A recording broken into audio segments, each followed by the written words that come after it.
Hello दोस्तों, आज मैं एक मैनहवा के बारे में बताने वाला हूं जिसका नाम है द जीनियस ब्लैकस्मिथ का गेम। तो थोड़ा धीरज रखो और पॉपकॉर्न ले आओ।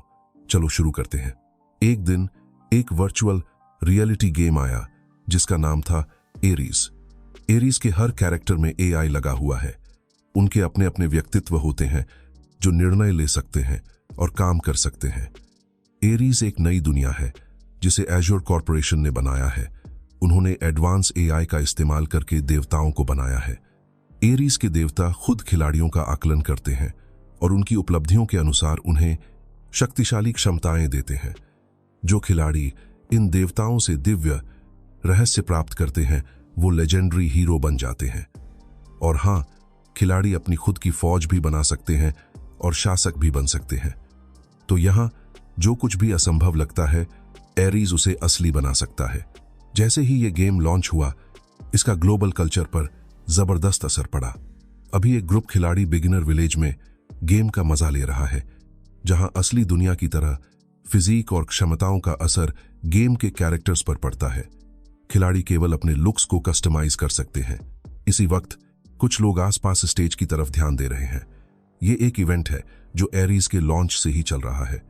इसमें लकड़ी के कठपुतली को 10 तलवार के वारों में तोड़ना होता है। अगर सफल हो गए तो 5 मिलियन वोन का एरीज एक्सक्लूसिव गेम कैप्सूल और एरीज कंसिव सभी क्षमताओं में 5 पॉइंट्स मिलते हैं।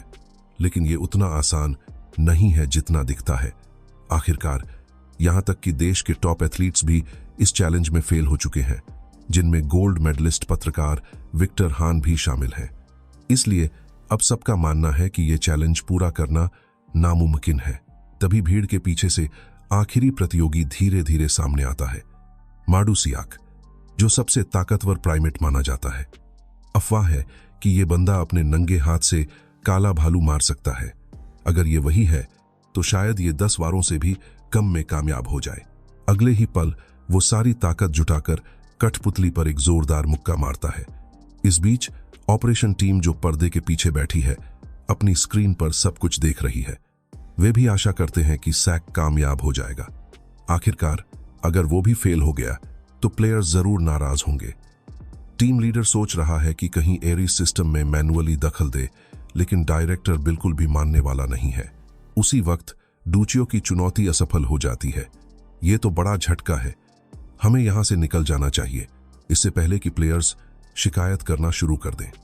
लेकिन अगले ही सेकंड में ए टीम का एक मेंबर रिपोर्ट करता है कि एक नया चैलेंजर आया है।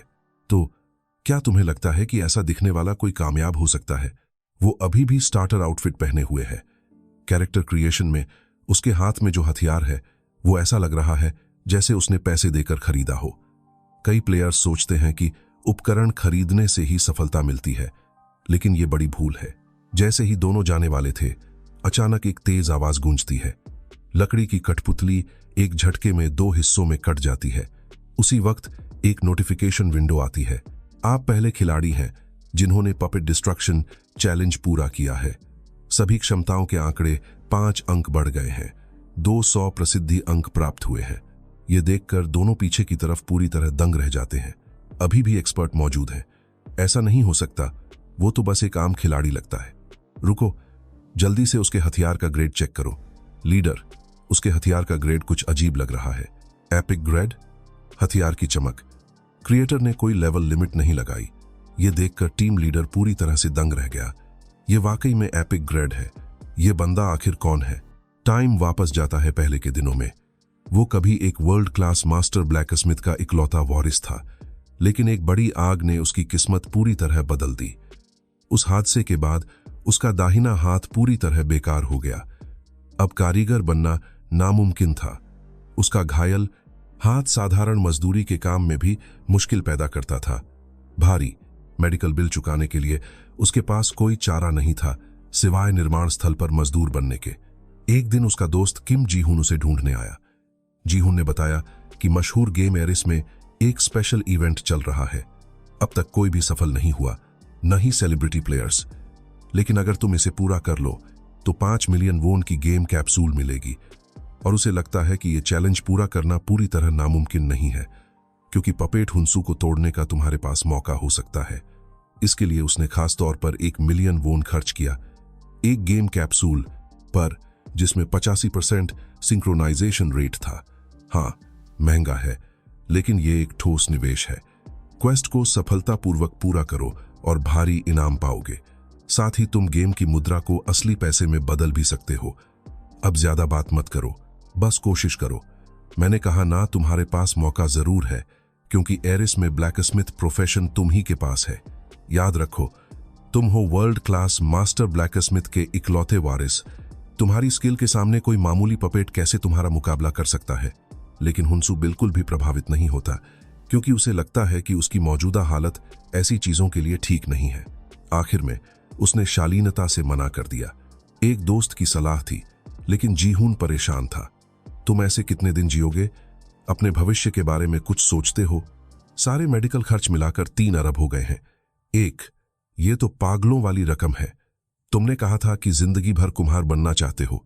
अरिज में वो कर सकते हो। बस 1 मिलियन वोन लगता है, मैं संभाल लूंगा।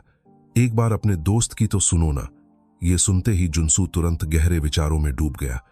उसके दोस्त की बातें उसके कानों में गूंजती रहीं, हथौड़े की ताल से जुड़ी आवाज के साथ। जुनसू का बेचैन दिल पूरी तरह जल उठा। आखिर में वह गेम कैप्सूल के सामने खड़ा हो गया। पसीने की हर बूंद को भाप बनाते हुए हथौड़े की पुरानी आवाज याद आती रही। पापा, मैं फिर से हथौड़ा उठाने की कोशिश करूंगा। कुछ ही पलों बाद हुनसू अरिज की दुनिया में प्रवेश करता है, अपनी काया का विश्लेषण करता है। अगले ही सेकंड में हुनसू का शरीर ठीक हो जाता है, उसकी काया की पुष्टि होती है। बेशक वह हाथ चुनता है, न केवल उसके निशान गायब हो चुके हैं, बल्कि उसके दाहिने हाथ की ताकत भी वापस आ गई है। जीहून, वह लड़का, अब मैं उस पर 1 मिलियन वोन का कर्जदार हूं। लगता है इसे चुकाने के लिए मुझे कड़ी मेहनत करनी पड़ेगी। नीली रोशनी की चमक के साथ हुनसू रेनीज ब्लैकस्मिथ की दुकान पर पहुंच जाता है, बॉल्डविन क्षेत्र के बिगिनर गांव में। इस वक्त एक कुम्हार शिकायत कर रहा होता है, कमीने इंस्ट्रक्टर्स, मैं उनसे बेहतर तलवार बनाऊंगा। फिर वह पूरी लगन से पदक पर हथौड़ा मारता है, लेकिन अगले ही पल उस पर चिल्लाया जाता है कि रुक जाओ, ऐसे नहीं करना है। लगता था कि वह किसी ब्लेड वाली हथियार बना रहा है, लेकिन यह तरीका अच्छी तलवार नहीं बनाएगा। मुझे पता है यह सीधी बात लग सकती है, लेकिन मैं देख सकता हूं कि तुम सच में एक अच्छी तलवार बनाना चाहते हो। मैं तुम्हें गलत तरीके से संघर्ष करते हुए नहीं देख सकता। यह सुनकर लोहार की दिलचस्पी जागती है। तुम ऐसे बोल रहे हो जैसे तुम्हें तरीका पता हो। अगर ऐसा है तो दिखाओ अपनी कला। मैं ध्यान से देखूंगा कि क्या तुम्हारे पास वाकई काबिलियत है। अभी वह पूरी तरह से चौंक जाता है। उसका प्लान था पहले लोहार से दोस्ती करना, फिर भट्टी इस्तेमाल करने की मांग करना, लेकिन यह तरीका भी ठीक है। फिर वह एक मांग करता है, अगर मैं अपनी काबिलियत साबित कर दूं तो क्या मैं जो तलवार बनाऊंगा वो रख सकता हूं? चिंता मत करो, मैं तुम्हें पूरा प्रोसेस देखने दूंगा। बिना हिचकिचाए लोहार मान जाता है, लेकिन अगर तुम नहीं कर पाए तो तुम्हें अपनी अहंकार की कीमत चुकानी होगी। कुछ ही देर बाद हुनसू हथौड़ा उठाता है। यकीन नहीं कि वो पहले जैसा कर पाएगा या नहीं, लेकिन ये एहसास कोशिश करने लायक है। हर हथौड़े की चोट के साथ दर्द भरे यादें उसके सामने चमकती हैं, जो उसकी ठान को और मजबूत करती हैं। भुलाई गई अनुभूति धीरे धीरे परिचित हथौड़े की आवाज और त्वचा पर गर्माहट को जगाती है। उसका शरीर अभी भी इस एहसास को याद रखता है। इस बीच लोहार दिलचस्पी से देख रहा है। इस बंदे में वाकई कुछ हुनर है, लेकिन शायद उसकी कला सतही है। पर फिर भी वो इतना खुश क्यों दिखता है? लेकिन खुशी से कुछ नहीं बदलता। यहां बचने के लिए रिजल्ट्स सबसे ज्यादा मायने रखते हैं, बिना किसी खास स्किल के। एक लिमिट होती है जिसे पार नहीं कर सकते। तभी उसे अचानक कुछ अजीब दिखता है। वह उसे फिर से मोड़ता है और फिर से हथौड़ा मारता है। यह एक तरीका है जिससे स्टील की कड़कपन बढ़ती है और अंदर की गंदगी निकल जाती है। मैं इतनी सिंपल तकनीक पर क्यों नहीं सोचा? लेकिन क्या यह सच में काम करता है? फिर वह अपना अप्रेजल आई एक्टिवेट करता है और पता चलता है कि स्टील डी ग्रेड से सी ग्रेड में अपग्रेड हो गया है। यह देखकर उसे काफी हैरानी होती है। उसने पहले भी सी ग्रेड के हथियार बनाए हैं, लेकिन इतनी तेजी से कभी नहीं। लगता है उसने झूठ नहीं बोला, लेकिन उसे बस इतना ही करना चाहिए था। लोहे का कारीगर धीरे धीरे बेंच से जागता है। अगले ही पल वह जो देखता है उससे हैरान रह जाता है। यह बंदा अभी भी हथौड़ा मार रहा है, गर्म कर रहा है। वह और सू ये प्रक्रिया बार बार दोहराते हैं। अचानक कारीगर का अप्रेजल आई एक्टिवेट होता है और स्टील बी ग्रेड में अपग्रेड हो जाता है। इससे उसे ठंडी ठंडी पसीना आने लगता है। बिना खास स्किल्स के वह बी ग्रेड तक पहुंच गया है और अभी भी रुक नहीं रहा। इसका मतलब वह और भी ऊंचा ग्रेड हासिल करना चाहता है। इस वक्त वह और सू दोनों की स्टैमिना कम हो जाती है तो कारीगर तुरंत मदद करने आता है। बस बताओ क्या करना है, मैं तुम्हारी मदद करूंगा। आखिरकार उनकी मिलकर मेहनत से स्टील ए ग्रेड में अपग्रेड हो जाता है। यह रेयर ग्रेड का हथियार बनाने के लिए काफी है। बिगिनर विलेज में कभी भी रेयर ग्रेड का हथियार नहीं बना है। इसके साथ वह एक अनोखा तलवार जरूर बना सकता है, लेकिन वह और सू मानते हैं कि यह अभी काफी नहीं है। तुम काफी दिलचस्प हो। तुमने कहा था कि तुम वो तलवार रखना चाहते हो जो तुम बनाओगे, है ना? इसे इस्तेमाल करो और फिर से बना लो। ये मिथ्रिल है, एक ऐसा खनिज जो मेरी फैमिली में पीढ़ी दर पीढ़ी चलता आया है। मैंने तुमसे बहुत कुछ सीखा है, लेकिन इस खनिज की क्वालिटी मेरे अभी के हुनर से ऊपर है। मैं बस ये देखना चाहता हूं कि तुम इस खनिज से क्या हथियार बनाओगे। अभी हंसू सोच में डूब जाता है। ये ऐसी चीज है जो असल में मौजूद ही नहीं, जिसके लिए कभी इस मटेरियल का इस्तेमाल नहीं किया, उसके लिए यह बड़ा रिस्क है। लगता है मेरी कोई चॉइस नहीं बची, तो मैं तुम्हारी मदद करता हूं, साथ साथ सीखते हुए। 1 महीना बाद वो और सू हथियार पूरा करते हैं। एपिक ग्रेड हथियार की चमक। क्रिएटर के लिए कोई लेवल लिमिट नहीं। खास ताकतें इस प्रकार हैं। नोट: ये कभी भी बिगिनर विलेज में दोबारा नहीं दिखेगा। एक लेजेंडरी तलवार कारीगर के हाथों से बनी। समय वापस वर्तमान में आता है। तो इस लड़के ने मिथ्रिल से तलवार बनाई और अभी अभी पपेट चैलेंज पूरा किया। डिप्टी ली कॉन्ग ह्यून सू की पर्सनल जानकारी निकालते हैं। वो किसी जानकार के घर से लॉग इन कर रहा है। एरियस को उसका कैप्सूल डिलीवरी एड्रेस मिला है, लेकिन उसने बहुत सख्ती से कहा है कि उसकी असली दुनिया की जानकारी कहीं भी बताई न जाए। टीम लीडर इसके बालाच लिवारी एड्रेस मिला है। बात से उलझन में है। अगर यह बात सामने आई तो वो रातों रात फेमस हो जाएगा। फिर वो मना क्यों कर रहा है? कुछ वजह जरूर होगी। तो अब वो कहाँ है? खैर, वो हंटर ट्रेनिंग ग्राउंड में दाखिल हो चुका है। इस बीच रॉल्सन धीरे से बोलता है, बच्चों, असली राक्षस आने लगे हैं। अब से मैं तुम्हारा लेवल देख सकता हूं। माफ करना, लेकिन लेवल 1 का खिलाड़ी इस ट्रायल को पास नहीं कर सकता। अपना टाइम मत बर्बाद करो। वापस जाओ और पास में कुछ खरगोश पकड़ो, फिर आना। लेकिन हुंसू को शक है, क्या वह मेरी क्षमता के आंकड़े नहीं देख सकता? टाइम मत गंवाओ, चलो शुरू करते हैं। फिर वहां से कोई भी तलवार उठा लेना। अगर कोई भी तलवार चले तो क्या मैं अपनी खुद की तलवार इस्तेमाल कर सकता हूं? जब हुंसू हंटर ट्रेनिंग ग्राउंड में दाखिल हुआ, टीम लीडर और दूसरे डायरेक्टर के पास गए। उसने सबसे पहले हुंसू की मौजूदा स्थिति की रिपोर्ट दी। क्योंकि वह 1 महीने तक बिगिनर विलेज में रहा, उसने कई बेसिक क्षमता के आंकड़े जमा कर लिए हैं। और सबसे खास बात, वह बिगिनर विलेज में एकमात्र ऐसा है जिसके पास एपिक ग्रेड का हथियार है। उसकी अभी तक कोई क्लास भी नहीं बनी। क्या हमें सच में हाथ पर हाथ धरे रहना चाहिए और पूरी तरह से एरियस पर छोड़ देना चाहिए? डायरेक्टर का मानना है कि ज्यादा चिंता करने की जरूरत नहीं है। वह अभी बॉल्डविन हंटिंग ग्राउंड में है ना। उसकी किस्मत क्या होगी, यह कोई नहीं जानता। चलो देखते हैं कि वह कितना आगे जा पाता है। इसी बीच राल्स्टन काफी हैरान है। यह बंदा कह रहा है कि वह अपनी खुद की तलवार इस्तेमाल करना चाहता है। यह तो लग रहा है कि यह हाथ से बनाई गई तलवार है। क्या वह लोहार है? फिर वह हल्की मुस्कान दिखाता है। यहाँ के मॉन्स्टर्स बेहद खतरनाक हैं। प्रशिक्षित तलवारबाज उस सादे हथियार से कहीं बेहतर होते हैं जो तुमने बनाया है।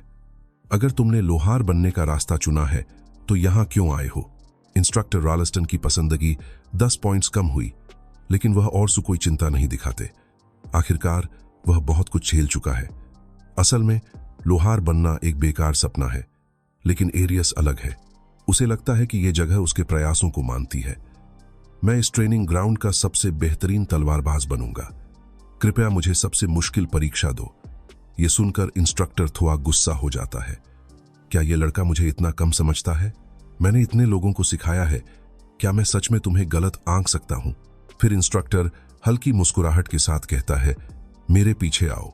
काम है बाहर के लोगों को बेसिक सिखाना और फिर उनकी परीक्षा लेना, लेकिन मैं कुछ चुनिंदा टैलेंटेड लोगों के लिए खास ट्रायल भी देता हूं। अब तक यहाँ का सबसे ऊंचा रिकॉर्ड लेवल 3 ट्रायल का है। ट्रायल मॉन्स्टर एक लेवल 6 गोब्लिन है जिसकी स्पीड बहुत तेज है। अगर तुम फेल हो गए तो 1 हफ्ते तक यहां आने की इजाजत नहीं मिलेगी, समझे?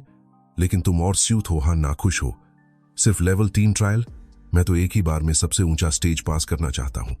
यह सुनकर इंस्ट्रक्टर तुरंत गुस्सा हो जाता है। फिर वो स्टेज 4 ट्रायल मॉन्स्टर को बुलाता है। Level 15 berserker goblin. दुनिया भर में बहुत कम लोग ही स्टेज 3 ट्रायल पास कर पाए हैं और कोई भी स्टेज 4 पास नहीं कर पाया। अगले ही पल गोब्लिन अचानक जियांगसू पर हमला कर देता है। उसी वक्त जियांगसू फौरन अपनी हथियार स्किल एक्टिवेट करता है, रेसिलिएंट ब्लेड, जो फिजिकल अटैक 12% और फिजिकल डिफेंस बढ़ा देता है। 840 सेकंड तक जोरदार धमाके के साथ बरसर्कर गोब्लिन तुरंत मारा जाता है। इसी वक्त दूसरा बरसर्कर गोब्लिन हमला करता है, लेकिन जियांगसू समय पर डॉज नहीं कर पाता और गोब्लिन की तलवार से कट जाता है। अभी इंस्ट्रक्टर चुपचाप किनारे से देख रहा है। जैसे उम्मीद थी, गोब्लिन ने तुरंत क्रिटिकल हिट लगाया, लेकिन अगले ही पल वो स्टन हो जाता है। जियांगसू, जो कि एक लेवल 1 प्लेयर है, वाकई में क्रिटिकल हिट सह लेता है। ये सब उसकी लगन और हथियार बनाने की मेहनत का नतीजा है। उसकी सहन शक्ति और ताकत काफी बढ़ गई है। अभी तुम्हारा सफर खत्म नहीं हुआ है, असली खतरा अभी शुरू हुआ है। इसी वक्त बरसर्कर गॉब्लिन अपनी बरसर्क थ्रस्ट स्किल इस्तेमाल करता है। वो तुरंत तुम्हारे शरीर के अंदर वॉर करता है। इस वक्त उसे कई नकारात्मक असर लगे हुए हैं, यहां तक कि पास खड़ा इंस्ट्रक्टर भी हैरान रह जाता है। ये बच्चा काबिल तारीफ है, लेकिन अब वो अपनी सीमा पर है। 2 गॉब्लिन्स के हमले का सामना करते हुए गिनसू धीरे धीरे अपनी तलवार उठाता है। मैं उस हथियार पर भरोसा करता हूं जो मैंने बनाया है। रेडियंस की पैसिव स्किल एक्टिव होती है, स्विफ्ट ब्लेड। 1 सेकंड में हमला करने की गति 1.7 गुना बढ़ जाती है। अगले ही सेकंड में उसके सामने खड़े सभी गॉब्लिन एक ही वार में मारे जाते हैं। ये देखकर हर कोई ठंडा पसीना बहाने लगता है। फिर इंस्ट्रक्टर का चेहरा बेहद उत्साहित हो जाता है। इस लड़के ने वो काम कर दिखाया जो किसी ने नहीं किया था। भले ही मुश्किल था, तुमने तलवार के फायदों का सही इस्तेमाल किया, लगातार वार करते हुए।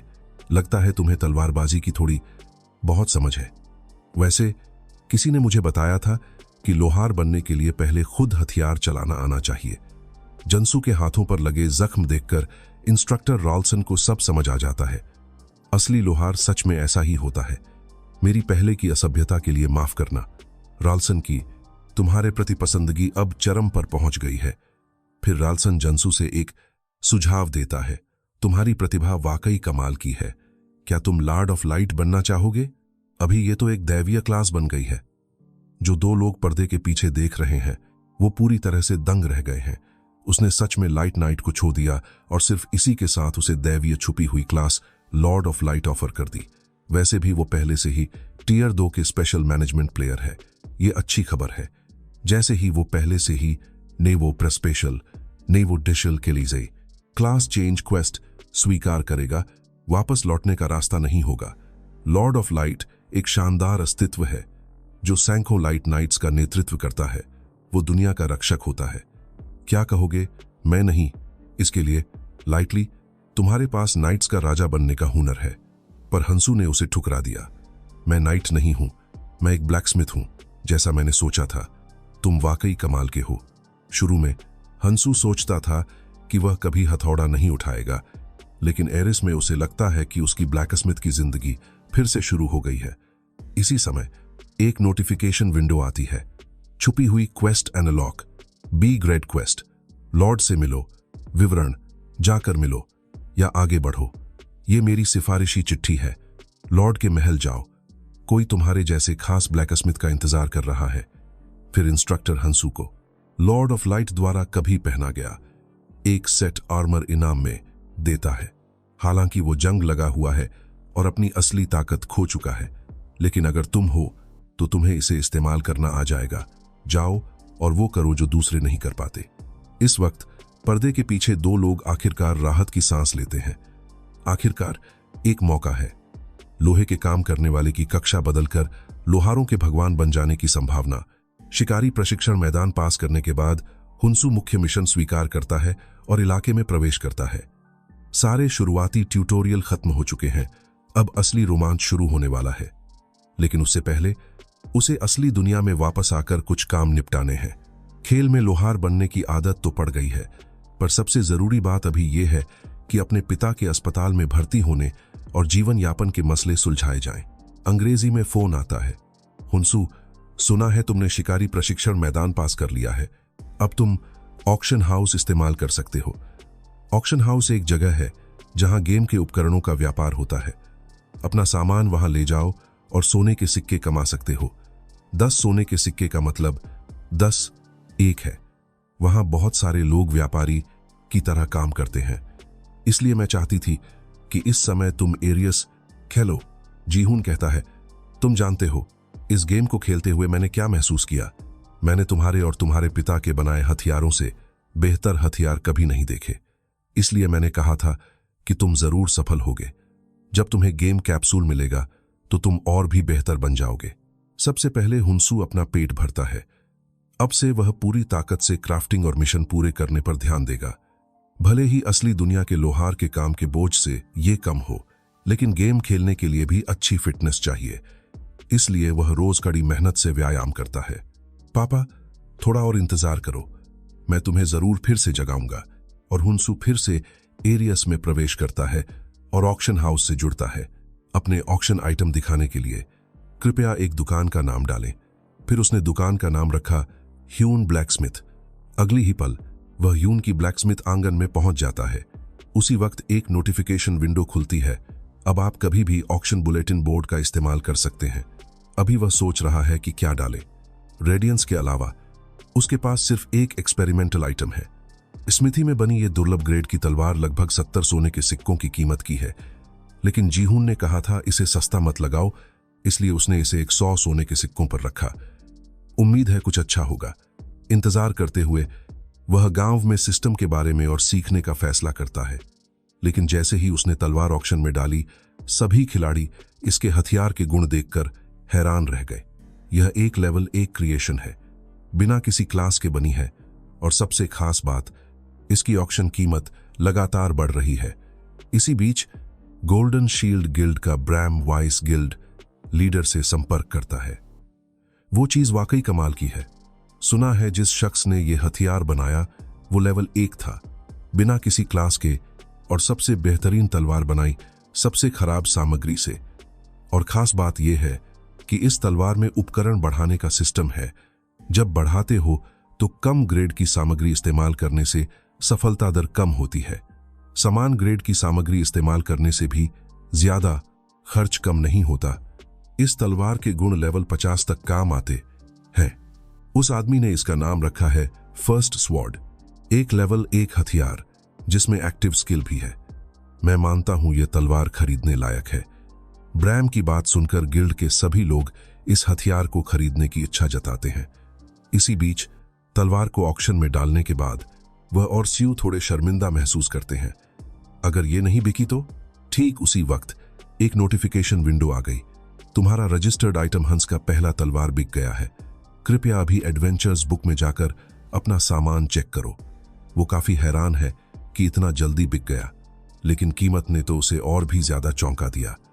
ये असल में पूरे 100 वोन में बिका है। ये तो कमाल है। खरीदार है ब्रैम गोल्डन शील्ड गिल्ड से।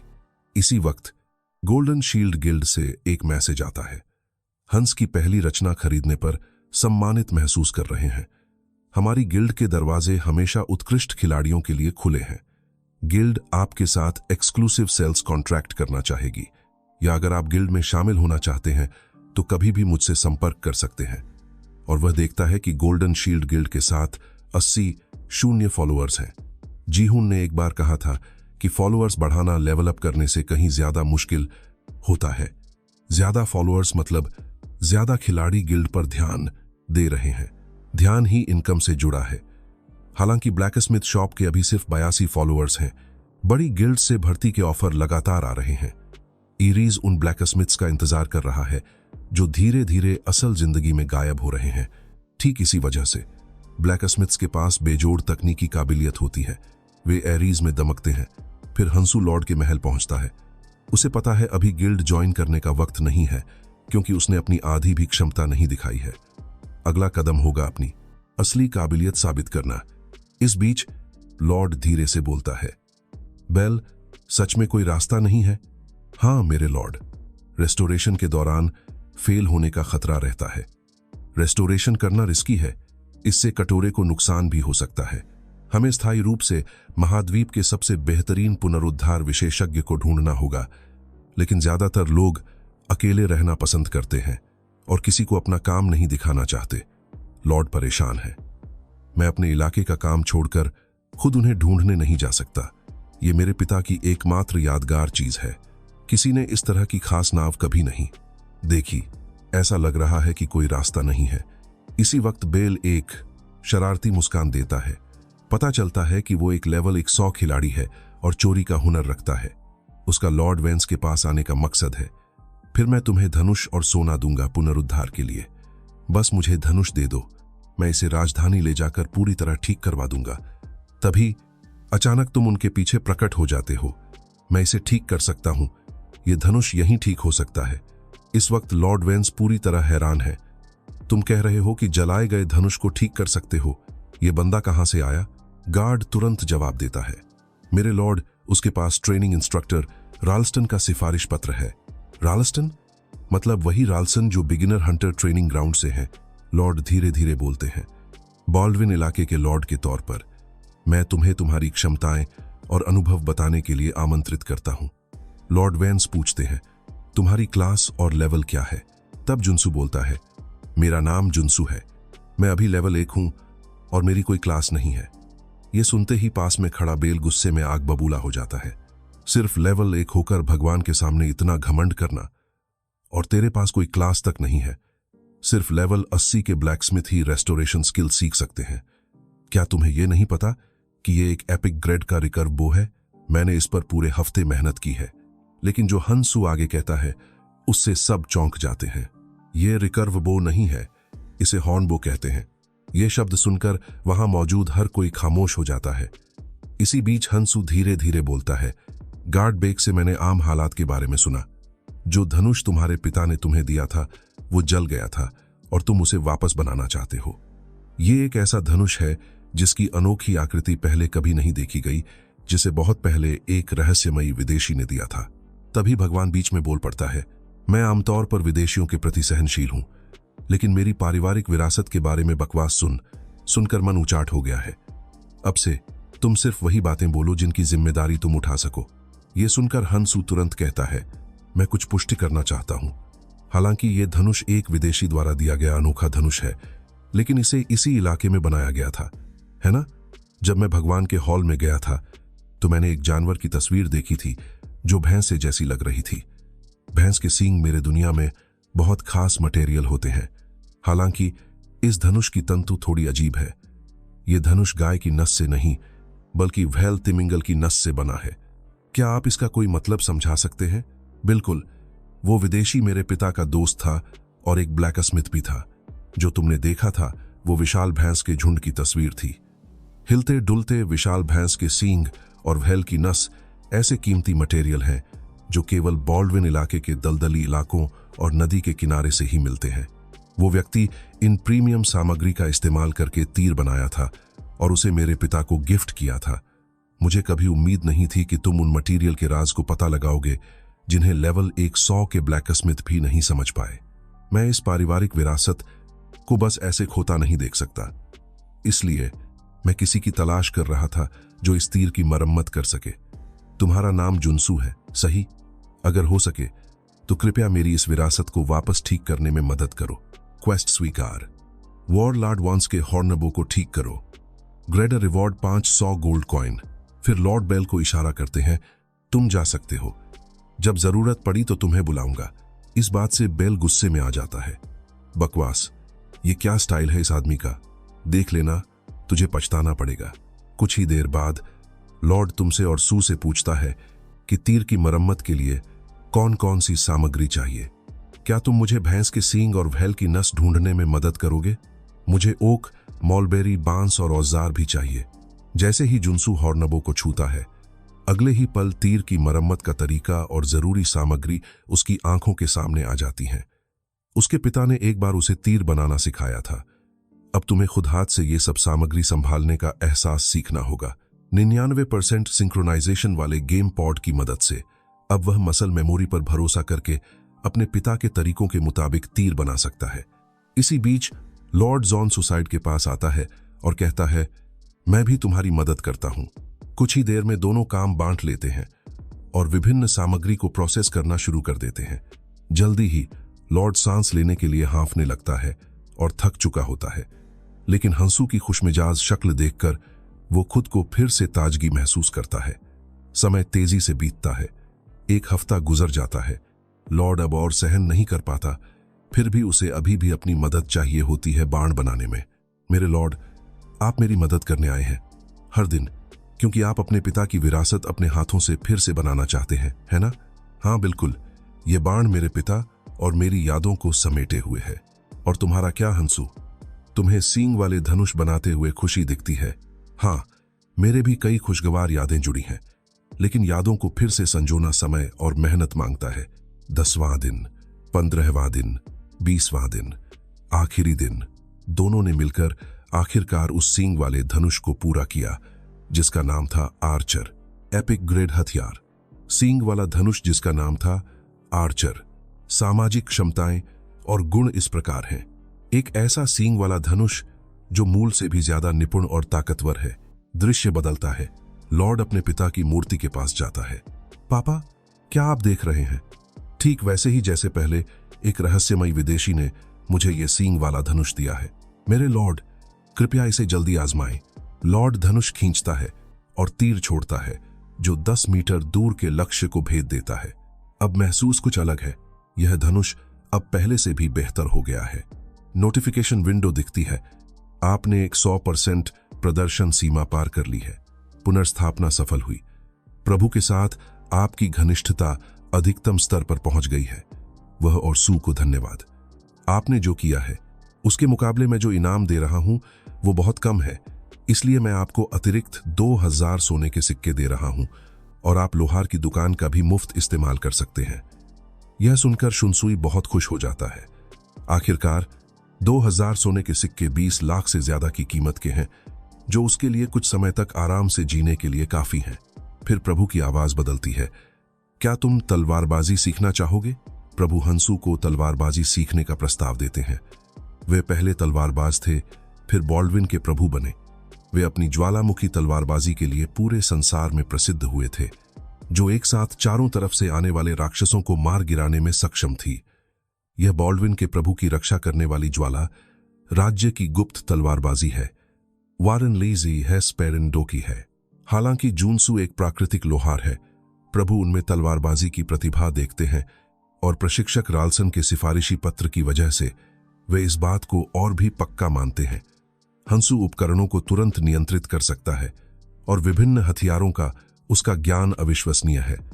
इसलिए प्रभु अपनी तलवारबाजी की सबसे अहम तकनीक उसके साथ साझा करना चाहते हैं। स्किल क्वेस्ट, ज्वाला तलवारबाजी सीखो। दक्षता 80% तक पहुंचने पर कौशल प्राप्त होगा। समय कम है, जल्दी मेरे पीछे आओ। कठिनाई उतनी ही होगी जितनी मैंने लोहार की दुकान में सहन की थी। अगला महीना तेजी से बीतता है। हॉर्न धनुष बनाते हुए हंसू को प्रभु के जंग लगे कवच की मरम्मत भी करनी होती है और प्रभु से तलवारबाजी सीखनी होती है। जल्द ही जियांगसू आखिरकार अपनी तलवारबाजी की ट्रेनिंग पूरी कर लेता है।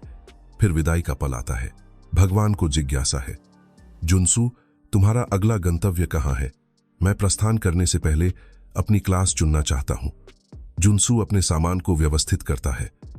उसका उपकरण, हालांकि लाइट आर्मर का भगवान, काफी कम स्तर का है।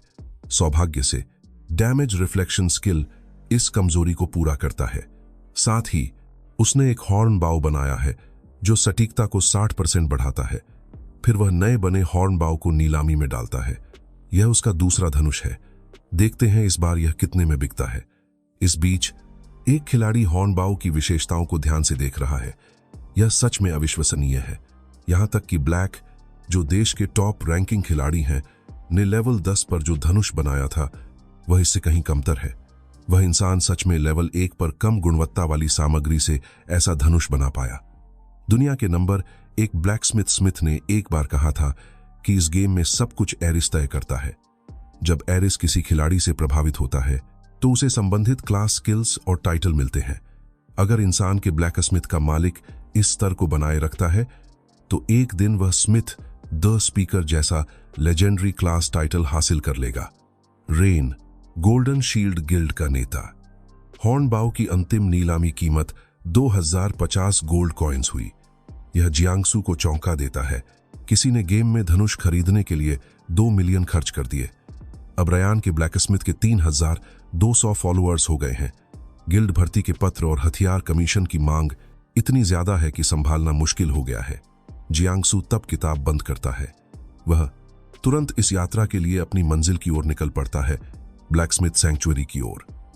4 पल बाद हंसू सैंक्चुअरी पहुंचता है, लेकिन उसे यह जानने की जिज्ञासा होती है कि कैसे अंदर जाना है। एक नोटिफिकेशन विंडो खुलती है। यह ब्लैकस्मिथ टावर है। ब्लैकस्मिथ बनने के लिए मैजिक स्मिथी में बने तलवार से सील तोड़ें। यह ताला जैसा मुहर दिखता है। लगता है यह मंगल ग्रह की किसी प्रकार की प्यूमिस पत्थर है। फिर वह पास के जादुई लोहार की ओर देखता है। यहां तुम सीख सकते हो कि परीक्षा के लिए जरूरी तलवार कैसे बनाते हैं। अनलिमिटेड सामग्री और औजार उपलब्ध हैं, लेकिन आम लोहारों की तरह नहीं। यहां बनाना काफी तेज होता है। हालांकि यहां बनी तलवारें सिर्फ परीक्षा में इस्तेमाल हो सकती हैं।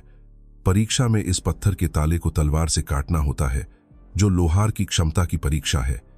इसी बीच तलवार बनाने वाले टावर के मास्टर शिकायत कर रहे हैं। अब लोहार का पेशा पूरी तरह से गिर गया है। सबने सिर्फ सोने के सिक्के कमाने के लिए ही लोहार बनने का चुना है। असली लोहार में उनकी कोई दिलचस्पी नहीं है। लोहारों की अब कोई उम्मीद नहीं बची। उनका बस एक ही मकसद है, लोहार का टैग पाना। उन्हें लगता है कि कुछ बार हथौड़ा चलाना ही लोहार बनना है। खैर, जब तक मैं उनकी मांगें पूरी करता हूं, बस वही काफी है। अब तक कोई ऐसा भी नहीं आया जो इस मुहर पत्थर को काट सके। ऐसा व्यक्ति कभी आएगा भी नहीं। इसी बीच वह और सू तय करते हैं कि दमिश्क तलवार बनाएंगे, जो सिर्फ टॉप क्लास लोहार ही बना सकते हैं। सिस्टम ने तो सलाह दी थी कि सबसे बेसिक शॉर्ट तलवार बनाओ, लेकिन उसे कोई फर्क नहीं पड़ता। चूंकि सामग्री उपलब्ध है और तरीका भी पता है, तो कम से कम कोशिश तो कर सकता है। यादों में उसके पिता ने कभी उसे ऐसा तलवार बनाना सिखाया था। बस अगर वह अपने पिता के तरीके पर चले तो परीक्षा पास कर ही सकता है। जादुई तकनीक से बनी परफेक्ट बनावट और उपकरण, दमिश्क तलवार बनाने के लिए सभी जरूरी कच्चे माल की अनलिमिटेड सप्लाई, साथ ही बनावट का समय भी कम हो जाता है। यह गेम सच में कमाल का है। इसी बीच टावर मास्टर कंपाते हुए जागता है। यह हिलने डुलने की क्या बात है? पूरा टावर किसी के हथौड़े के वार से कांप रहा है। यह क्या हो रहा है? जब जोरदार धमाका गूंजता है तो एक लंबे समय से बंद दरवाजा धीरे धीरे खुलने लगता है। इससे टावर मास्टर की ठंडी ठंडी पसीने छूट जाती है। क्या कोई ऐसा आया है जो सील पत्थर को काट सकता है? लोहार भगवान आखिरकार सामने आ गए। टावर मास्टर तुरंत प्रतिक्रिया देता है। मैं हमेशा सील से तुम्हारी क्षमता को मापता आया हूं। मैंने सुना है कि लोहार भगवान सील पत्थर को सीधे काट देते हैं, इसलिए मैं तुम्हारी क्षमता को माप नहीं सकता। टावर मास्टर फिर हुंसू को एक जगह पर ले जाता है। यह असल में एक जादू वृत्त है। यह एक समन वृत्त है। मेरा हथौड़ा पहले लो। जैसे ही वह हथौड़ा लेता है, एस रैंक का क्वेस्ट एक्टिवेट हो जाता है। यह असली परीक्षा है जो सिर्फ तुम पूरा कर सकते हो। तुम्हें लोहार भगवान को पास करना होगा। अगली ही सेकंड एक नीली रोशनी चमकती है और हुंसू को एक अनजाने जगह पर टेलीपोर्ट कर दिया जाता है। यह क्या बकवास है? परीक्षा इतनी अचानक कैसे शुरू हो गई? इसी बीच आगे से अनगिनत दानवों के गर्जन की आवाजें गूंजने लगती हैं। एस रैंक क्वेस्ट, घुसपैठिए ऑर्क सेना का सफाया। यह भी लोहार का क्वेस्ट माना जाएगा। जैसे ही एस रैंक क्वेस्ट शुरू होता है, एक नोटिफिकेशन आता है जिसमें पूरा करने की शर्त बताई जाती है। तुम्हें 50 बहादुर योद्धाओं के समूह में कुल योगदान का 70% हिस्सा लेना होगा ताकि यह चरण पूरा हो सके। सफाया। कप्तान हंस धीरे धीरे बोलता है, तुम आ गए। ये बड़ी बात है। फ्लेम किंगडम पर ऑर्क के हमले और ज्यादा तेज हो गए हैं। कई उपकरण लड़ाई में टूट गए हैं। क्या तुम अपने हुनर से जल्दी उन्हें ठीक कर सकते हो? यह सुनकर हुंसू हैरान रह जाता है। तुम शायद गलत समझ रहे हो। मैंने अभी तक ब्लैकस्मिथ क्लास में चेंज नहीं किया है, इसलिए स्किल्स इस्तेमाल नहीं कर सकता। लेकिन तुम्हारे हाथ में वो हथौड़ा क्या है? इस पर हुनसू तुरंत जवाब देता है, ये क्लास चेंज के दौरान मिला था। सैम, मैं मेकअप एग्जाम देने आया हूं। फिर क्या तुम्हें लड़ाई का कोई अनुभव है? मैं अभी भी लड़ाई में बिल्कुल शुरुआती हूं। इस वक्त कप्तान दंग रह जाता है। मैंने सोचा था कि उन्होंने हमारी मदद के लिए कोई भेजा है। उम्मीद नहीं थी कि यहां एक ऐसा नया आदमी होगा जिसे अभी हमारा मार्गदर्शन चाहिए। हालात अभी ठीक नहीं है। फिलहाल वॉच टावर में रहो। वहां एक जगह है जहां तुम सुरक्षित रह सकते हो। इसी बीच अचानक एक बैटल एक्स सबकी तरफ उड़ता हुआ आता है। ये देखते ही जुनसू तुरंत अपनी तलवार घुमाता है और उसे रोक देता है। कप्तान उसके पास खड़ा रह जाता है, चौंक गया। फिर हुनसू धीरे धीरे बोलता है, हालांकि मैं अभी भी शुरुआत कर रहा हूं, क्या मैं लड़ाई में शामिल हो सकता हूं? कुछ ही पलों बाद गिनसू स्क्वाड के साथ युद्ध क्षेत्र की तरफ बढ़ता है। जब तक मैं वैसे ही लड़ता हूं जैसे मैंने गोबलिन्स के खिलाफ किया था, कोई बड़ी दिक्कत नहीं होनी चाहिए। केंसू बस बेंस के स्क्वाड के पीछे पीछे चला। मैं तुम्हें धीरे धीरे सिखाऊंगा, बेंस जवाब देता है। मैं पहले आगे बढ़ता हूं।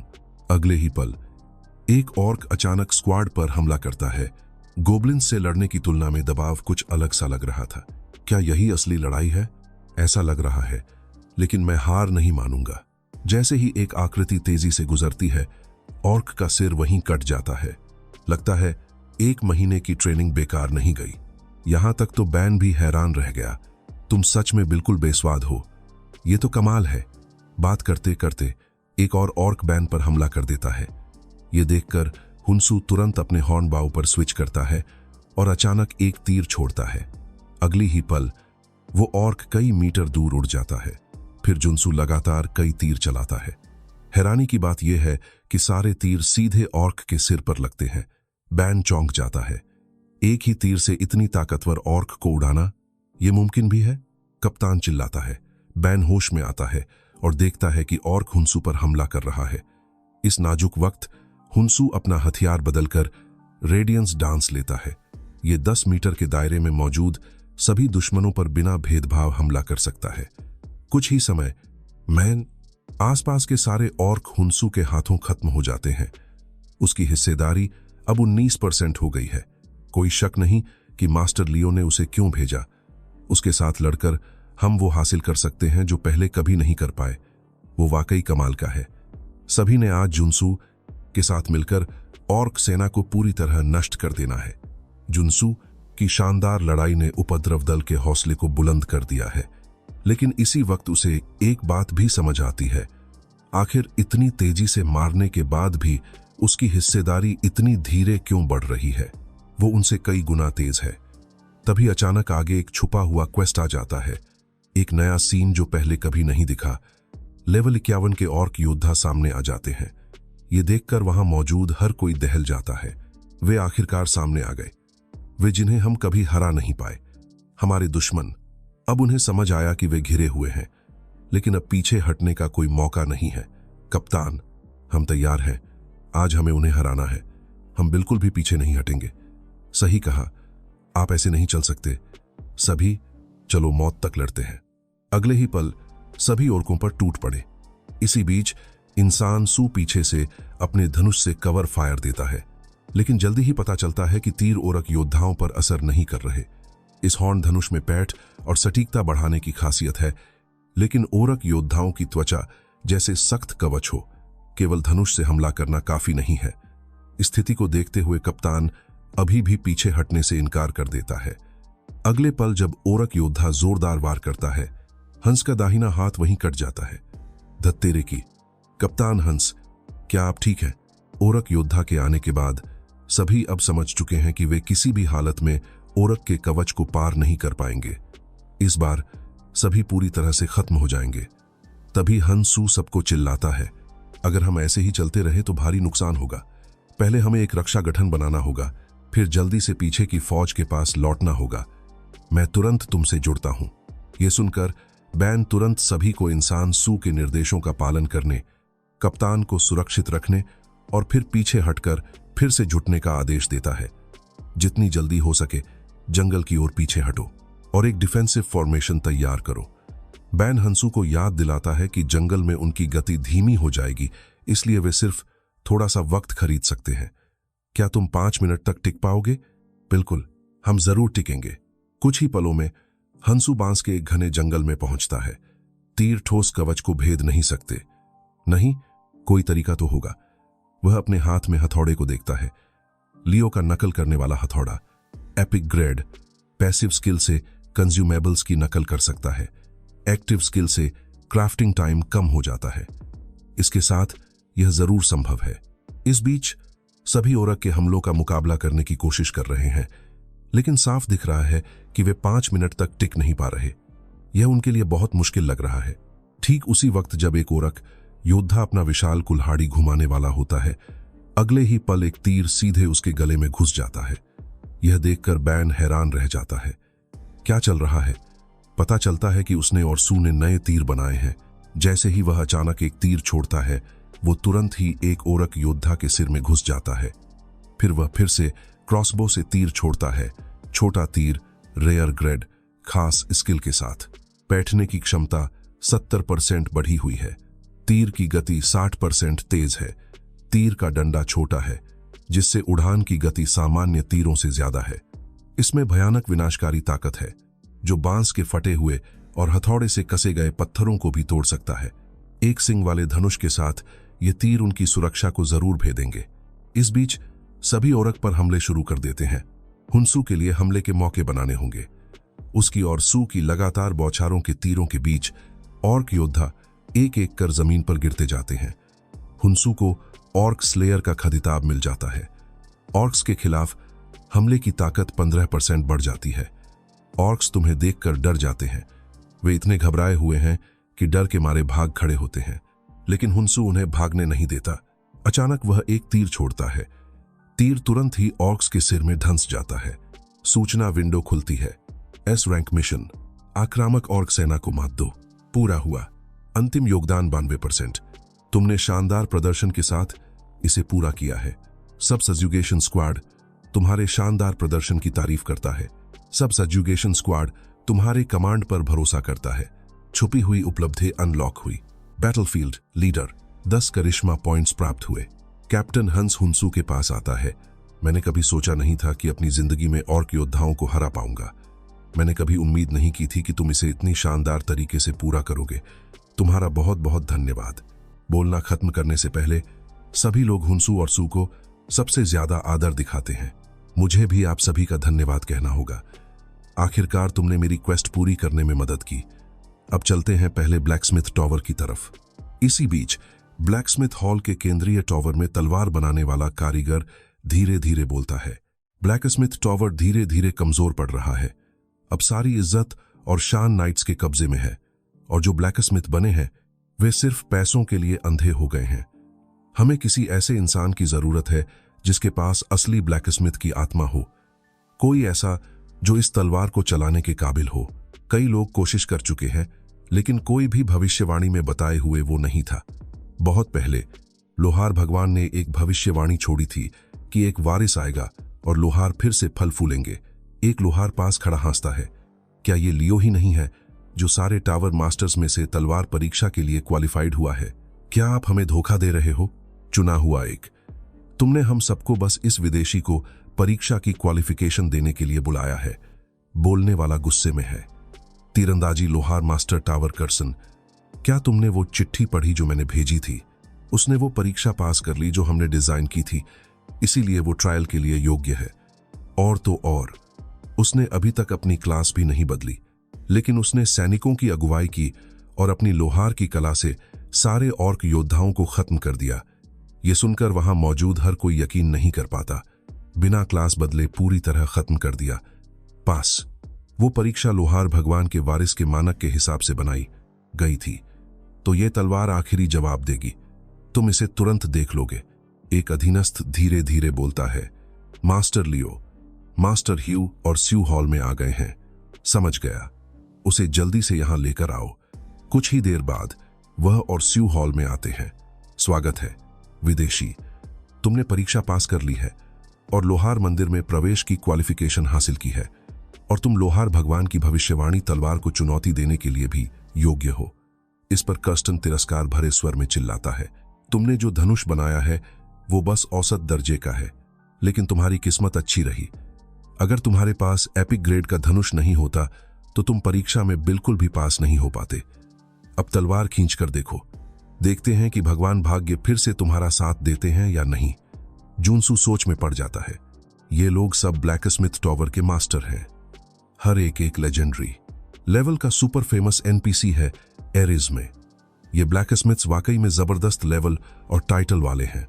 कमाल है, उसे नहीं लगता कि उसकी काबिलियत इनसे कम है। बिना टाइटल के मुकाबला किया जाए तो शायद मौका मिल सकता है। तभी भविष्यवाणी अचानक चमकीली रोशनी में बदल जाती है। अगले ही पल वो रोशनी सीधे जूनसू के शरीर में घुस जाती है। तलवार अचानक गायब हो जाती है। क्या हो रहा है? लेकिन लियो बेहद उत्साहित नजर आता है। भविष्यवाणी सच हो गई तो इसका मतलब यही था। इतने सालों से हमने रिवाज और प्रक्रियाएं बनाई हैं, लेकिन असली वारिस को तलवार छूने की भी जरूरत नहीं पड़ती। किसी को थोड़ी हैरानी होती है। कमाल है, मैं इस बंदे को मानता नहीं हूं। इसी बीच एक नोटिफिकेशन विंडो खुलती है। बधाई हो, आपने एरिज की पहली दिव्य क्लास अनलॉक कर ली है। आपकी क्लास बदलकर ब्लैकस्मिथ गॉड हो गई है। जूनसू हैरान रह जाता है। एक दिव्य क्लास और एरिज की पहली दिव्य क्लास। आपने अनोखा टाइटल्स ग्रेड ब्लैकस्मिथ गॉड प्राप्त किया है। यह टाइटल उपकरण बनाने में सभी मटेरियल ग्रेड की सीमाओं को हटा देता है। आपकी दक्षता भी बढ़ जाएगी। जिस तरह का उपकरण तुम बनाते हो उसकी हिसाब से बढ़ोतरी होगी। एक लोहार के तौर पर तुम किसी से भी ज्यादा ताकतवर बन जाओगे। क्लास क्वेस्ट एक्टिवेट हो गई है। जब तुम लेवल 100 पर पहुंचोगे तो तलवार की परीक्षा शुरू होगी। वहां मौजूद सभी लोग चर्चा करने लगे। किसने सोचा था कि तलवार किसी विदेशी को चुनेगी, लेकिन कर्स्टन इसे पूरी तरह से मानने से इनकार करता है। हम टॉवर मास्टर्स महान उत्तराधिकारी के इंतजार में हैं ताकि लोहार भगवान की रहस्योद्घाटन प्राप्त कर सके। हम सिर्फ तलवार की पसंद पर निर्भर नहीं रह सकते और उसे लोहार भगवान की इच्छा मान नहीं सकते। लेकिन लियो जवाब देता है, भविष्यवाणी पक्की है। कर्सन तिरस्कार से कहता है, मैं बेवकूफ नहीं हूं। सिर्फ वही व्यक्ति जो सभी टॉवर मास्टर्स द्वारा मान्यता प्राप्त हो, वह ही लोहार भगवान का उत्तराधिकारी बन सकता है। यह भी भविष्यवाणी का हिस्सा है। इसलिए मैं, कर्सिन, आर्चरी लोहार टॉवर का मास्टर, इस विदेशी को लोहारों की जंग के लिए चुनौती देता हूं। जब तक तुम मुझे जंग में हरा नहीं देते, मैं तुम्हें नहीं मानूंगा। अगर तुम हार गए तो तुम्हें लोहार का पद छोड़ना होगा। लियो उसे रोकने की कोशिश करता है, लेकिन अनजाने में बाकी टॉवर मास्टर्स उसकी बात से सहमत हो जाते हैं। तुम मना भी कर सकते हो। उस केस में मैं तुम्हें सलाह दूंगा। टॉवर मास्टर का पद। हुंसू तुरंत उसकी चुनौती स्वीकार कर लेता है। मैं तुम्हारी लोहार भगवान की दिव्य क्लास स्किल की चुनौती स्वीकार करता हूं। तुम दिव्य क्राफ्टिंग का इस्तेमाल कर सकते हो। आखिरकार लोहारों ने अपने हुनर से खुद को साबित किया है। जैसे ही हुंसू ने जंग स्वीकार की, अगले ही सेकंड में एक नोटिफिकेशन विंडो खुलती है। लोहार जंग्स रैंक, कर्स्टन को हराकर जीत हासिल करो। हमारा लड़ाई का तरीका नाइट से बिल्कुल अलग है। हम अपनी जान, धन स्मिथी में काम में डाल देते हैं। हम अपने बनाए हुए तलवारों से लड़ते हैं। जो तलवार पहले टूटती है वो हार जाता है। हॉल में एक टॉप क्लास का स्मिथी है। अब तुम ब्लैकस्मिथ की स्किल्स इस्तेमाल कर सकते हो, तो एक दिन के अंदर तलवार बनाना कोई बड़ी बात नहीं होनी चाहिए, है ना? अगर तुम सच में ब्लैकस्मिथ के भगवान हो तो अभी तुरंत चले जाओ। लियो को लगता है कि हुंसू घबराने लगा है। आखिरकार कर्स की टॉवर मास्टर्स में काबिलियत कमाल की है। भले ही दिव्य कौशल हो, ग्रोथ में वक्त लगता है, लेकिन हुंसू घबराया नहीं। तुम सही हो। अगर ये मैं होता क्लास बदलने से पहले तो मैं जरूर हार जाता। इस गेम में कैरेक्टर्स ने लेवल और टाइटल्स के हिसाब से पावरफुल स्किल्स और बफ्स हासिल किए हैं। ऊपर से टॉवर मास्टर्स के पास स्पेशल ताकतें भी हैं। लेकिन जब हुंसू ने अपनी क्लास ब्लैकस्मिथ में बदली तो वो गैप खत्म हो गया। अगर केवल स्किल की बात हो तो गैप और भी साफ दिखता है। दिव्य कौशल, डिवाइन क्राफ्टिंग हासिल करने के बाद वो किसी भी उपकरण को कस्टम इफेक्ट्स के साथ बना सकता है, लेकिन हाई लेवल के इफेक्ट्स पाने में क्राफ्टिंग की मुश्किल बढ़ जाती है। इन इफेक्ट्स की इफेक्टिवनेस उसकी क्राफ्टिंग एक्सपर्टाइज पर निर्भर करती है, जो 0 से 100% तक हो सकती है। इसी बीच किर्स्टन अपनी तलवार बना रहा है। वो कभी तलवार बनाने वाला ब्लैकस्मिथ था। उसका परिवार सदियों से तलवार बनाने की तकनीकें संभालता आया है। उसने ये हुनर अपने पिता से सीखा था। लेकिन फिर लियो आया और उसकी स्किल्स से आगे निकल गया, इसलिए वो तलवार ब्लैकस्मिथ टावर मास्टर नहीं बन पाया। शुरुआत में उसने लियो के आने को मान लिया था, लेकिन उसने कभी सोचा भी नहीं था कि लियो कोई बाहरी आदमी लेकर आएगा जो उससे आगे निकल जाएगा। ये बात वो बिल्कुल बर्दाश्त नहीं कर सकता। उसी वक्त जुनसू ने तलवार की बेसिक शेप बना ली थी और उसमें खास ताकतें और असर डाल दिए थे। हथियार बनाने में हमेशा कुछ न कुछ तुकबंदी करनी पड़ती है। मुकाबला जीतने के लिए उसे सबसे ज्यादा सख्ती और विपक्षी हथियार तोड़ने की क्षमता बढ़ानी होगी। अपनी मनचाही ताकत पाने के लिए उसे हाई ग्रेड हथियार बनाना पड़ेगा। लियो का मानना है कि शुनसुई के स्टैट्स और स्किल वैल्यूज ज्यादा से ज्यादा रियर ग्रेड की होंगी, लेकिन एक कारीगर भगवान के रूप में तुम्हारी असली ताकत और मकसद क्या है? जल्दी ही मुकाबले का दिन आ जाता है। लगता है तुमने सच में एक दिन में कुछ तो बना ही लिया। चलो अब मैं देखता हूं डिवाइन एयर की कारीगरी कैसी है। फिर कर्स्टन अपनी तलवार निकालता है। Black night unique grade, special skill शक्ति 35%, तलवार की स्टेटस बढ़ाने का लेवल 2, पैसिव स्किल विपक्षी हथियार नाशक, एक्टिव स्किल ब्लैक नाइट की चमक। ये देखकर लियो को गहरी चिंता होने लगती है। दर्शक भी कसम खाते हुए तारीफ कर रहे हैं। सच में उसने सिर्फ एक रात में परफेक्ट यूनिक ग्रेड ड्यूलिंग तलवार बना दी। जाहिर है उसने अपने परिवार की सभी गुप्त तकनीकें इस तलवार में डाल दी हैं। अब देखता हूं कि तुम्हारी तलवार कितनी दमदार है। और जैसे ही वो और स्यू तलवार निकालते हैं, वहां मौजूद हर कोई हक्का बक्का रह जाता है। स्यू के पास है फर्स्ट कस्टम तलवार रियर ग्रेड। ये देखकर कर्स्टन मुस्कुराने लगता है। लियो, इस बार तुमसे बड़ी गलती होगी। अगले ही पल कर्स्टन ने बिना हिचकिचाए हमला किया। हंसू शांतिपूर्वक तलवार घुमाकर बचाव करता है। अचानक एक तलवार की धार टूट जाती है। इस पल सब हैरान रह जाते हैं, क्योंकि टूटी हुई तलवार ब्लैक नाइट की थी जो कर्स्टन के हाथ में थी। तुमने ये कैसे किया? सब ये सोचने लगते हैं। तलवार की ताकत सिर्फ उसकी बड़ी बनावट से नहीं आती। वो चलाता है फर्स्ट कस्टम तलवार रियर ग्रेड, खास स्किल एक्टिव स्किल वाली तलवार।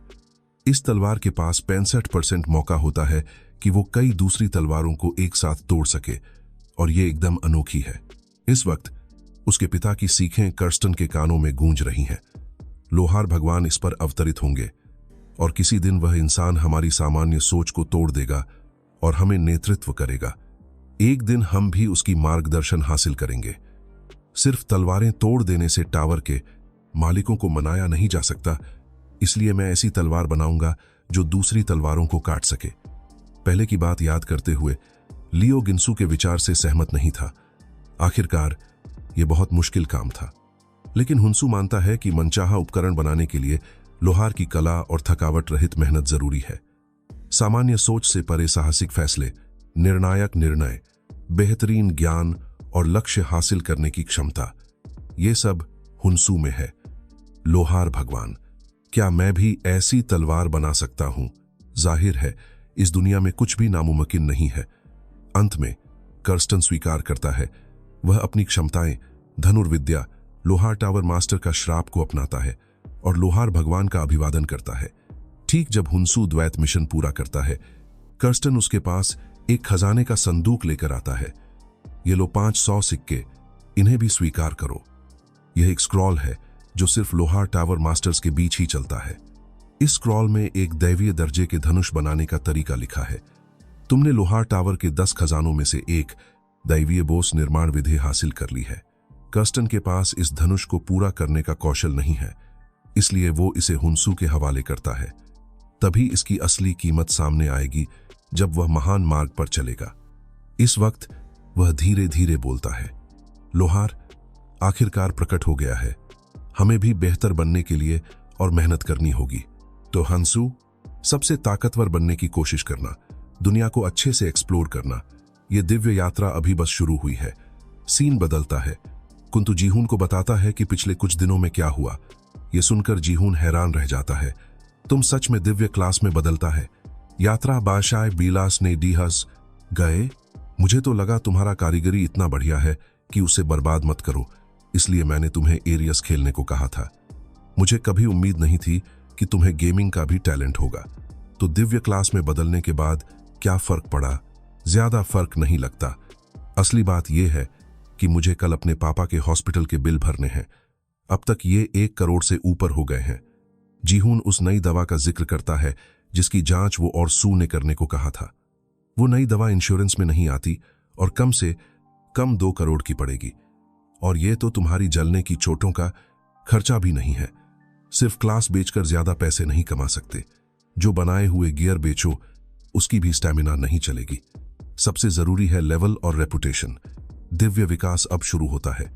तुम्हें एरी के सबसे मशहूर खिलाड़ियों से मिलना होगा और उनके साथ अच्छे रिश्ते बनाने होंगे। तभी एक जैसे लेवल के क्वेस्ट्स पर भी तुम्हें ज्यादा रिवार्ड्स और दुर्लभ सामग्री मिलेगी। फिर उन चीजों से टॉप टियर गियर बनाओ। तो मेरी एक योजना है, जैसे ही मैं अपने चरम की उपलब्धियां जमा कर लूंगा, मैं तुम्हें भी साथ लेकर लेवल अप करूंगा। ऑनलाइन चर्चा जोर पकड़ रही है। रोड, जो हमेशा 21वें नंबर पर था, आखिरकार लेजेंडरी ग्रेड में पहुंच गया। सुना है उसने स्वॉर्ड किंग बारात को पकड़ लिया, मतलब उसने स्वॉर्ड किंग को हिट किया। सब कोई जानना चाहता है कि उसने ये कैसे किया। सीन बदलता है। हुंसू अपने फोन पर लंबित भुगतान नोटिफिकेशन को देख रहा है, सोच में डूबा। महीने के 30 मिलियन क्वेस्ट रिवार्ड्स और ऑक्शन हाउस की कमाई भी काफी नहीं है, लेकिन वो अपने पिता का इलाज छोड़ नहीं सकता। तभी उसके फोन में नोटिफिकेशन आता है, यंग कस्टम तलवार 53 310 गोल्ड कॉइन्स में सफलतापूर्वक नीलामी हुई। बिना देर किए हुंसू तुरंत अस्पताल का बिल चुका देता है। कुछ ही पल बाद वो घर लौट आता है। उसे पूरी तरह पता है कि वो एरीज खेलना बिल्कुल बंद नहीं कर सकता। इसी बीच रोड जंसू को धन्यवाद पत्र भेजता है, क्योंकि हुंसू की बनाई तलवार की मदद से उसने बारात टेस्ट पास कर लिया है और अपनी पुरानी इच्छा पूरी कर ली है। मास्टर, अगर सबको आपकी तलवार की कीमत पता होती तो वे जानते कि इसे 5 करोड़ में खरीदना पूरी तरह से वाजिब था। वो तलवार जिसने स्वॉर्ड किंग को घातक वार किया और मौका बनाया। उस समय तो बाराड भी पूरी तरह हैरान था। मास्टर ह्यून, गिलार्ड किंगडम के स्वॉर्ड किंग बाराड आपका इंतजार कर रहे हैं। वे चाहते हैं कि आप उनके लिए एक तलवार बनाएं। कृपया अभी उनसे मिलिए। मैंने आखिरकार अपने पिता का इलाज का खर्चा निपटा दिया। मुझे राजा बाराड से मिलना है और जो खोया है उसे वापस पाना है। ब्लैकस्मिथ की दुकान के दूसरी तरफ एक बड़ा शख्स धीरे धीरे कार से निकलता है। इस युग की आखिरी ब्लैकस्मिथ की दुकान। जंसू, वादा किए हुए समय में बस 1 महीना बचा है। सीन फिर बदलता है। गिनसू जानता है कि वो बाराड से नहीं मिल सकता, क्योंकि लेवल 10 कैरेक्टर के पास राजा से मिलने की योग्यता नहीं होती। उच्च स्तरीय एनपीसी से मिलने के लिए उच्च स्तर और प्रतिष्ठा चाहिए। बाराड से मिलने के लिए कम से कम लेवल 200 चाहिए। लेकिन एक रास्ता है, गैलार्ड कॉमर्शियल टूर्नामेंट। यह हर साल गार्ड किंगडम में होता है, उन खिलाड़ियों के लिए जिनका लेवल 50 से 60 के बीच होता है। तलवार के राजा बाराड हमेशा टैलेंटेड लोगों की तलाश में रहता है। टूर्नामेंट शुरू होने वाला है। बाराड खुद विजेता को इनाम देगा। अगर तुम उससे मिलना चाहते हो तो यही तुम्हारा एकमात्र मौका है। सीन बदलता है। लियो के सुझाव के बाद हुंसू कैसल टेरिटरी पहुंचता है। यह फ्लेम और गैलार्ड की सीमा है। वहां हर दिन अनमरे प्राणियों से लड़ाई होती है। उन्हें तुम्हारी क्षमताओं की सबसे ज्यादा जरूरत है। कैसल टेरिटरी एक युद्ध क्षेत्र है जो अनमरे राक्षसों के हमलों को रोकता है। लियो के मुताबिक यह सबसे तेज जगह है लेवल अप करने के लिए। चाहे कोई भी क्वेस्ट हो, मुझे उसे पूरा करना ही होगा। कुछ ही पलों बाद हुंसू आखिरकार कैसल टेरिटरी में प्रवेश करता है। इस वक्त कमांडर रैंड ग्रीसन कहते हैं, क्या तुम राजधानी से आए हैं रीइंफोर्समेंट? अनमरे प्राणियों की संख्या हाल ही में बढ़ गई है। पहले जब भी पवित्र भेड़ की घंटी बजती थी, हमला करने वाले अनमरे कमजोर हो जाते थे और उन्हें रोकना आसान हो जाता था। पहले घंटी की आवाज दूर तक अनमरे को रोकती थी, लेकिन हाल ही में रामी की घंटी टुकड़ों में टूट गई है। इस अचानक आए संकट ने हमें बेबस कर दिया, इसलिए हम केवल अपनी रक्षा मजबूत कर सके। लेकिन दुश्मन ने यह बात समझ ली है और इकट्ठा हो रहे हैं। हुंसू जिज्ञासु होता है, क्या घंटी की मरम्मत नहीं हो सकती? असली में मुझे तलवार के लोहार टावर मास्टर लियो ने भेजा है। तुम पहले क्यों नहीं बोले? हम तुम्हारा इंतजार कर रहे थे। तुरंत कमांडर से मिलो। कुछ ही देर बाद कासल नाइट कमांडर काइल हंसू का स्वागत करता है। क्या तुम वही हो जो ग्रेट लियो ने भेजा है? अगर हां, तो मास्टर लियो को पता होना चाहिए कि रामोस की घंटी ठीक नहीं हो सकती। लॉर्ड ने चुपचाप कई लोगों को इसे ठीक करने के लिए भेजा। लेकिन जवाब हमेशा एक जैसा था, टुकड़ों में टूट चुकी है, सही करना नामुमकिन है। उन लोगों में से एक तो किले में रहकर मरम्मत का तरीका ढूंढ रहा था, लेकिन सब बेकार गया। वो शायद लेवल 290 की है। उसने सू को हराया। तुम्हारा लेवल क्या है? ये सुनकर हंसू तुरंत जवाब देता है, मेरा लेवल तो सिर्फ 13 है। तुम हमारी मदद करने आए हो, इसलिए मैं तुम्हें दोष नहीं देता, लेकिन तुम्हारा लेवल बहुत कम है। ऐसी कोई चीज ढूंढो जो तुम सच में कर सको। कासल इलाका एक बड़ी मुसीबत में है। जब अनडेड सेना हिलचाल मचाएगी, वो हमारे लिए आखिरी वक्त होगा। मेरी जिम्मेदारी है कि मैं लॉर्ड और लोगों की आखिरी सांस तक रक्षा करूं। मैं अपनी जिम्मेदारी निभाऊंगा। इसी वक्त पास ही एक सैनिक जोर से चिल्लाता है, अनडेड्स पूरब की दीवार पर हमला कर रहे हैं। यह देखते ही कमांडर तुरंत आदेश देता है कि गेट पर फोकस करो, किसी भी कीमत पर लाइन पकड़ो। रैंड, मेरे साथ आओ, और हां, जो हमने बात की है उसे छुपा के रखना। उस वक्त हंसू के दिमाग में आता है कि उसे लड़ाई में ऑर्क्स की तरह ठीक ठाक होना चाहिए। क्षेत्र रक्षा मिशन सक्रिय हुआ। हमला कर रहे राक्षसों को हराओ और दरवाजा बचाओ। अगले ही पल दोनों पक्षों के बीच जोरदार लड़ाई छिड़ जाती है। सिर्फ पवित्र हथियार ही अंधतव को मार सकते हैं। तुम्हें एक ही जगह पर कई बार वार करना होगा। जैसे ही हुंसू अचानक एक तीर चलाता है, वह सीधे एक अंधतव के सिर में घुस जाता है। यह दृश्य हर किसी को पूरी तरह से चौंका देता है। वह बिना पवित्र शक्ति के भी अंधतव को मार सकता है। वह अनसब्सक्राइब करता है, फिर कई तीरों की बौछार करता है और तुरंत कई को मार देता है। यह कमाल है, दिखने में भी बढ़िया लग रहा है। अगर ऐसे ही चलता रहा तो हम मिशन पूरा कर पाएंगे। इसी समय एक नोटिफिकेशन विंडो अचानक दिखती है। नई कहानी शुरू हुई। विशाल घेराबंदी अंधतव को हराओ। बंदर, कमांडर को यहां बुलाओ। विशाल घेराबंदी अंधतव लेवल 89, लेकिन कमांडर दरवाजे की रक्षा में लगा है। वह यहां से हट नहीं सकता। इस रफ्तार से दीवारें गंभीर खतरे में पड़ जाएंगी। इसी समय जुनसू सुझाव देता है कि वह दुश्मन का ध्यान अपनी तरफ आकर्षित करे। अगले ही पल वह अपनी लंबी तलवार निकालता है और विशाल अंधतव की ओर दौड़ पड़ता है। जैसे ही एक आकृति चारों तरफ के अंधतवों के बीच से गुजरती है, पूरी तरह से मारे गए। अब बस तुम्हें हराना है। योंगसू फिर उसका ध्यान अपनी ओर खींचता है और दीवारों से दूर ले जाता है। इसी वक्त विशाल अंधतव अचानक अपना पैर उठाकर उस पर पटकने लगता है। हालांकि योंगसू फुर्तीली चाल से बच निकलता है, लेकिन साफ दिख रहा है कि उसे आसानी से काम नहीं मिल रहा। साथ ही हुंसू हथियार बदलकर सींग वाले धनुष को उठाता है और पूरी ताकत से एक तीर चलाता है। तीर सीधे उसके सिर में लगा, लेकिन इसका कोई असर नहीं हुआ। यार, बिल्कुल भी चोट नहीं पहुंच रही। हंसू चकराया हुआ था कि जिंदा लाश ने उस पर हमला कर दिया और उसे कई मीटर दूर तक उड़ा दिया। HP 10% से नीचे गिर गया। चेतावनी, HP 0% होने पर तुम्हें जुबरन लॉग आउट कर दिया जाएगा। तो बस यहीं हमारी कहानी खत्म होती है। अगर तुम चाहो तो मैं इस सीरीज को आगे बढ़ाऊंगा, तो लाइक करो, कमेंट करो और मैं जारी रखूंगा। साथ ही हमारे YouTube चैनल को सब्सक्राइब करना मत भूलना और भी मजेदार कहानियों के लिए। धन्यवाद।